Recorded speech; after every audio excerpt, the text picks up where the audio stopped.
பசுமையின் பேரரசில் காலடி வைத்த நொடியே கண்கள் அமைதியை குடிக்கும், மனபாரத்தை இறக்கி வைக்கும்.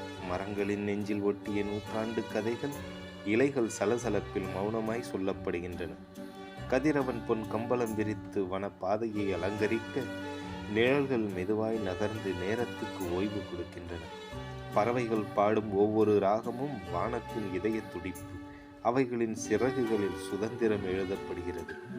ஓடையின் ஓசை கேட்க கவலைகள் கரைந்து போக தண்ணீரின் கண்ணாடியில் வானம் தன்னை பார்க்கிறது. மலர்கள் சிரித்து மலர, வாசம் நினைவுகளை நனைக்க, தேனீகள் தேடும் இனிமையில் உழைப்பின் அர்த்தம் பிறக்கிறது. அந்த வனத்தில் யாரும் அரசன் அல்ல, உயிர் உயிரை காக்கிறது. மனிதா, நீ விருந்தினன் மட்டும். இந்த பச்சை இல்லத்தை அன்போடு காத்தால் பூமி உன்னை காத்து கொள்ளும்.